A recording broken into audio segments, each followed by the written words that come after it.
everyone, it is Juice here. Today I intend to explain to you just how the new endgame coming in Genshin Impact version 4.7 works, the wondrous Imaginarium Theater, and explain the pros and cons of this new game mode. Let's get into it. So, first things first, you need to be AR 35 or above in order to participate in this game mode. Each season, aka cycle, the way that Abyss will have cycles, will feature 3 specific elements that you can choose from. You cannot pick characters from outside the 3 elements of that season. There is going to be 3 phases to the Imaginarium Theatre challenge. The preparation phase. This is essentially when you choose the characters that will be taking part in your Imaginarium Theatre challenge.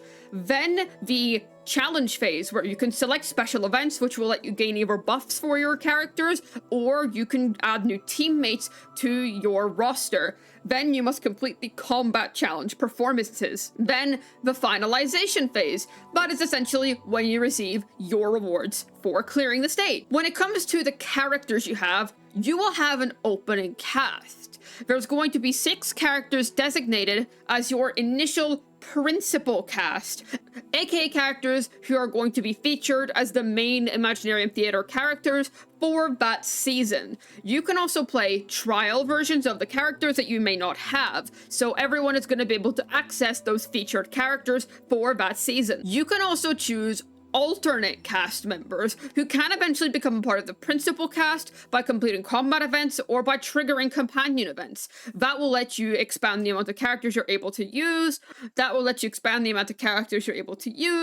and also help you expand your party to complete multiple combat rounds due to a mechanic that I'll be explaining soon. You could select alternate cast members, aka, ones who are not the main ones. Alternate cast members can be characters that meet the season requirements, characters from your friends, or a special pool of characters who do not follow the season's rules but are allowed to be chosen. Every character starts with 2 vigor, and when they win a fight, they lose 1 vigor. So basically, you cannot use the same character for the entire challenge. This is very sad for all of us who play Pokemon and only ever leveled up their starter. This means your party setup and budgeting who you're going to use for each round of Imaginarium Theatre is going to be important and will matter. The opening characters of each Imaginarium Theatre season will gain buffs, not just in the theatre, but also in the overworld and Abyss.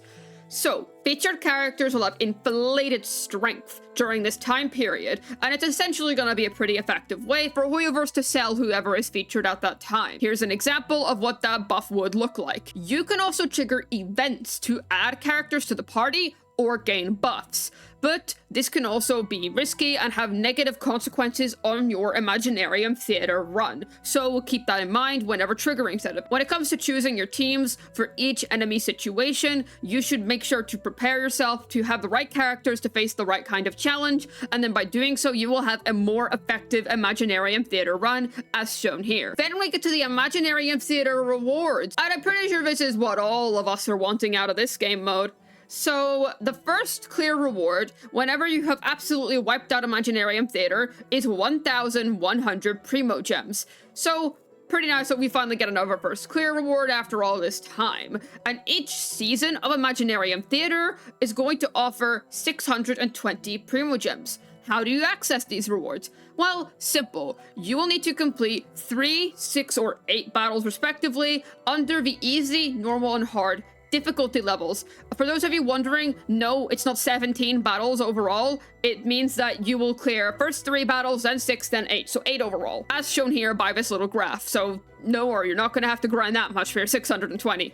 Another really interesting and cool feature that they're adding with the Imaginarium Theatre is a little buff to the amount of Primo Gems that we get from every Spiral Abyss cycle. Instead of us only getting 600, we are now going to be getting 800 per Imaginarium cycle. There's also a nice little added benefit here where you can complete specific stages to obtain toy medals, which can be exchanged with Wolfie, the NPC that's going to be leading the Imaginarium Theatre, to give us character special photo poses. So essentially we're going to be able to get character specific poses, which is pretty cool for all of us that like taking pictures or just want some cool poses for a nice angle or something. It's a bit of a nice bonus that's just tacked on. I think it's pretty cool. You will also be able to get a couple of other rewards from clearing the Imaginarium Theatre Theater, such as billets from Fontaine, some essence and character talent materials, and some other things, which is pretty nice.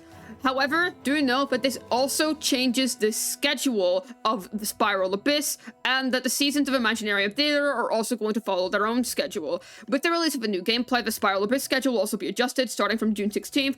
Both gameplay modes will be available for 1 month each time. So instead of them being available at the same time, they're going to alternate, which essentially regulates the amount of rewards we get. Unfortunately, we cannot farm Primo Gems from both at the same time. That would have been ideal, but even so, this is how it's going to be. Imaginarium and the Spiral Abyss will alternate the same way that Pure Fiction and MOC do in Honkai Star Rail. Alright, that's great. Now you understand how Imaginarium Theater actually works. But with this new game mode coming in, what implications does this have for the future of Genshin Impact? And is there any pros? Is there any cons? What should we consider going into the future with a world where Imaginarium Theater is going to be one of Genshin Impact's main endgame modes? Well, first of all, it's going to be so good for those of us who have a bunch of characters with overlapping roles, or just a bunch of unused characters in general that have bitten the dust a long time ago due to feeling outdated. With Imaginarium Theater in the mix, characters that have overlapping roles, or characters that have maybe fallen off, will have new life breathed into them.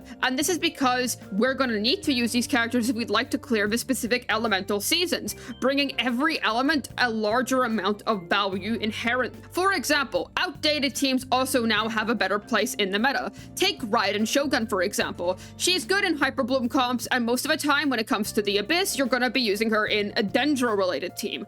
DPS Raiden is not that strong until C2 anymore, and C2 to 3 Raiden is about as strong as a C0 Noivelette. However, with Imaginarium Theater in the mix, now having more Electro characters is actually going to be very beneficial.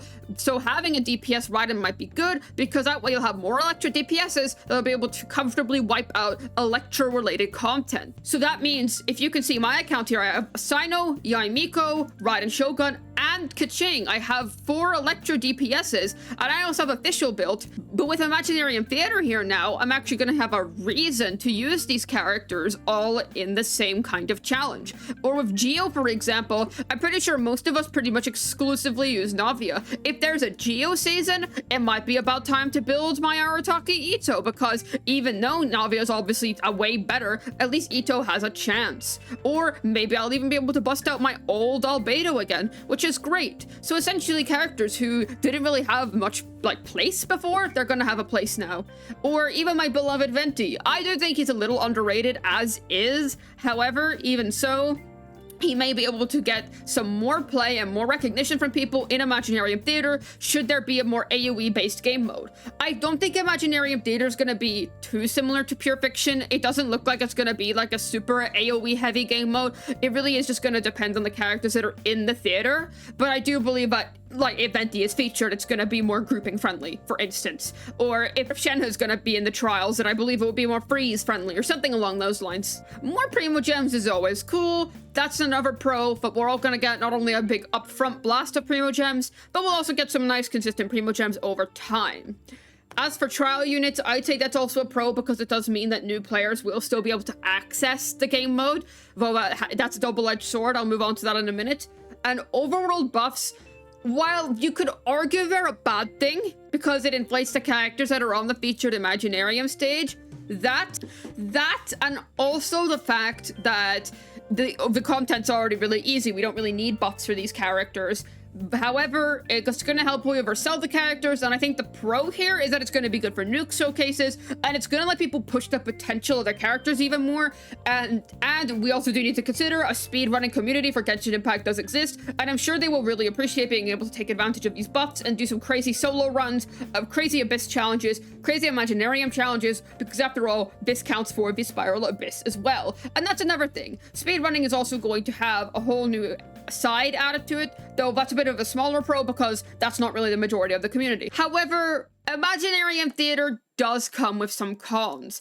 I would say that the sad part about Imaginarium Theater is that it is less Abyss for those of us who prefer the more boss-oriented single-target game mode. For those of us who enjoy Abyss and have grown accustomed to it, it's a shame that we may get less resets of it now.